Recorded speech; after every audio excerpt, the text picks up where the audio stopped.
guys, welcome back to Nutrition for the Soul. I'm T if we haven't met, and today we are going to be shooting week 2 of our garden tour. So I'm super pumped about this. I don't know if I showed you guys last week the strawberry and raspberry beds, but I did get some improvements. Hey buddy. I did get some improvements done, so that's super exciting. I got the raspberry and blackberry bed completely weeded. It was so overcome with weeds. It was crazy. It took me about an hour to do this strip.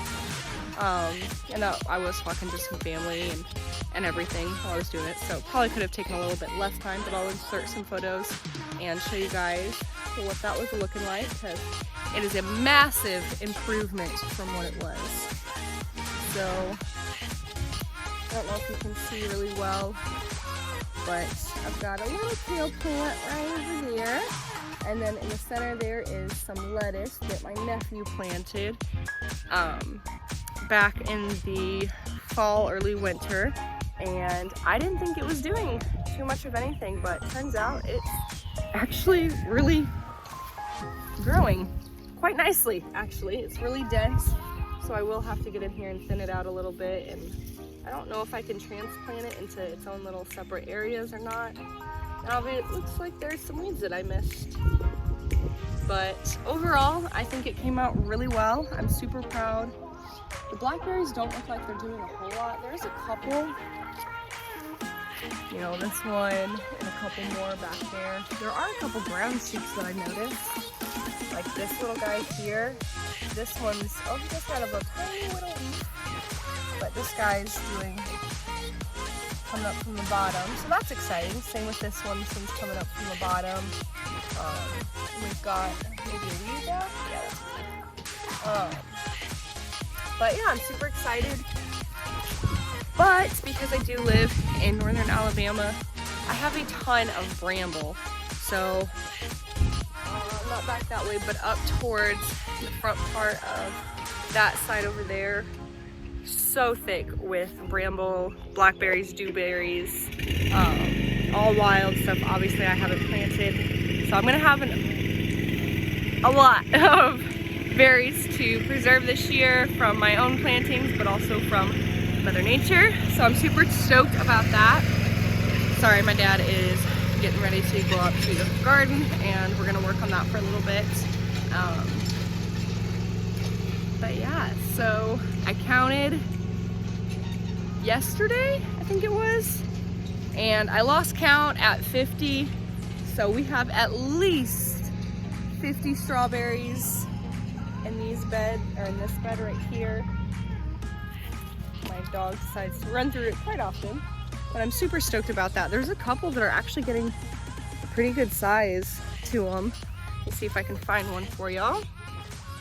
These little guys down here.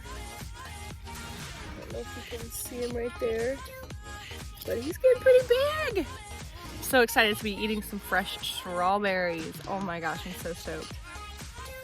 I'm not gonna lie, you guys, I've never been able to grow strawberries. I've never, even from started plants or runners or any of that stuff, I've never been able to grow them. So to have had, I'd say 99, I think there's one plant that might have died over the winter, but he was super, super puny. But to have 99% of my plants survive the first go around in Alabama is incredible for me, because I don't do so well with strawberries. We haven't really gotten that good relationship up yet. So we're gonna take a walk out to the front garden and get a little look at that. I do have some plants inside that have just come up. Some atomic grapes, some white currant tomatoes, atomic tomatoes, like I said, some solar flare. Those are beautiful tomatoes. If you guys haven't had a chance to see those or look at those look beautiful. We'll see if they taste as good as they look though, because they look amazing. So like I said, I've got some zinnias and just some other random odds and ends that have come up, and I'm stoked about that because starting plants from seeds, it doesn't intimidate and it doesn't scare me necessarily, but there's always kind of that like gut feeling of, oh my gosh, what if this doesn't sprout? What if this doesn't, you know, come to life or do anything? Yeah, I'm taking a video. So there's always that kind of nervous feeling that I get, at least. You might not get it because you might be a professional gardener, but that's okay because I'm on my way there and there's still a lot for me to learn and do. But here we are. I'm gonna go ahead and flip you guys around. All right, you guys. So I can see some improvement. I can see some growth. I don't know if y'all be able to see it, but we've gotten some more greens, more foliage here on our red onions. And I'd say our experiment's actually going really well. I am really, really impressed with how big some of these bulbs have gotten. Like this guy is actually pretty big. He's about the size of my thumb. And so they're all doing really good. They're all starting to bulb up a little bit. I'm not really sure what's going on with some of my green beans. I don't know if maybe when that last bit of frost came, that's what did it in, or if it was just in its seed capsule too long, because this guy really struggled to come out of his capsule. So I don't really know. Here's another one that's stuck in the capsule. Or not in the capsule, but his true leaves aren't really anything. I think he might be bunny damage because, oh, I just broke that off. Oops. But he's got, looks like a bite mark on him, so he might have some bunny damage. Oh, look at this little guy. You can see him on there. There's a little ladybug. Aww, how beautiful. Okay, so last I counted, we have 50 green beans. I haven't counted super recent. So that is all of those little green strips. We've got some nice growth on the Walla Walla onions. I feel like, and maybe it's just me because I'm being a helicopter plant mom, but I don't feel like they're growing near as fast as the red onions did, which is really kind of surprising to me because they were in a lot better shape than the Walla Wallas. This guy's looking good. He's got some nice foliage on him, but maybe it's just, you know, too early to tell. They really haven't been planted too long, a couple weeks. I got some peas here. Right, this guy, right here's some peas going down that line. Oh, there's a lot more up. Well, that's super exciting. This is a Snapdragon Flower, so I've never grown those before. I'm so excited to see. Oh, he's got some nice growth there at the roots. I don't know if you can see that. That's exciting. So some peas, some snapdragons. I use the snapdragons and this line to kind of identify where something starts or ends.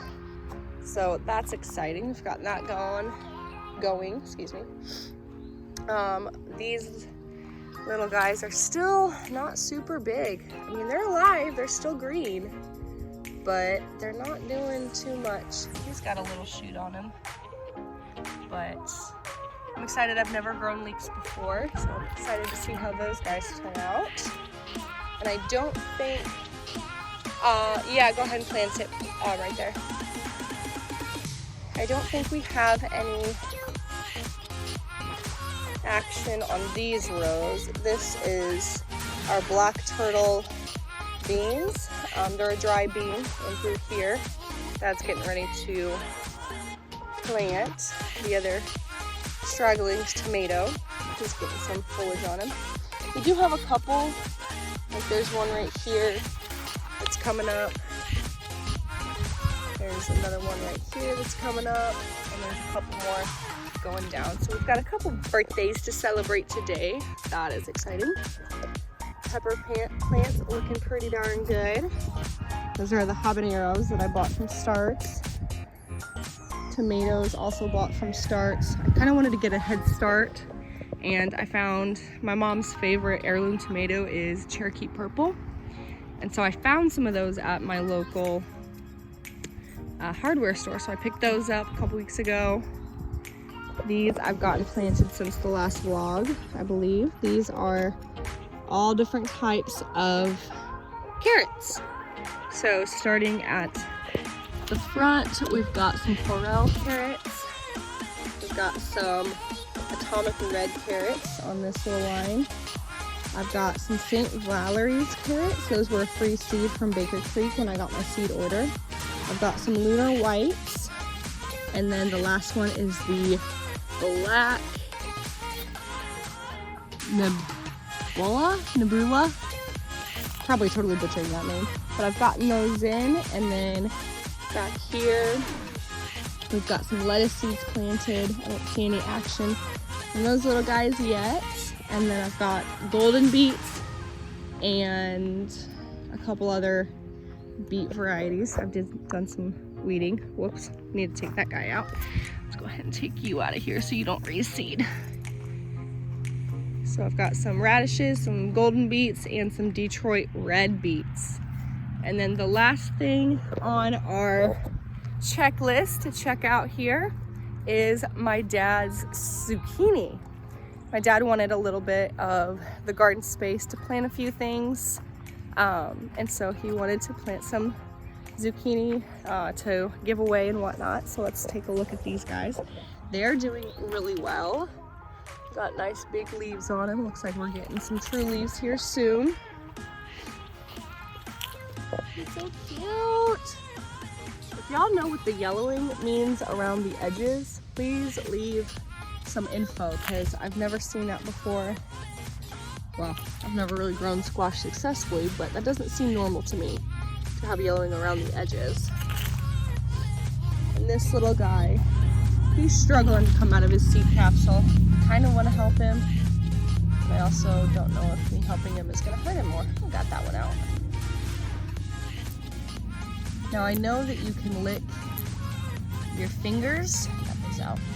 I know that you can lick your fingers and squeeze the seed capsules, and your saliva has enzymes in it that will break down the capsules. But my hands aren't the cleanest right now. I've been working out in the garden and just working around the farm. So yeah, not here for that one.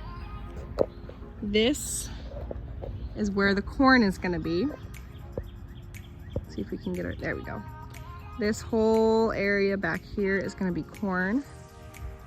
And then we've got to do some weeding and tilling here, but this is gonna be where our squash plants are gonna go. So like the spaghetti squash, pumpkins, gourds. You can delete that, right? Nah. But yeah, so that is our update for week 2. Oh, sorry guys, just covered you. But from Dad and I, we'll sign off together. I don't know if you've ever signed off with me. But we bless you until next time, and we pray that you have a loving and encouraging week, and we can't wait to see you next time. May the good Lord be with you. Amen. God bless.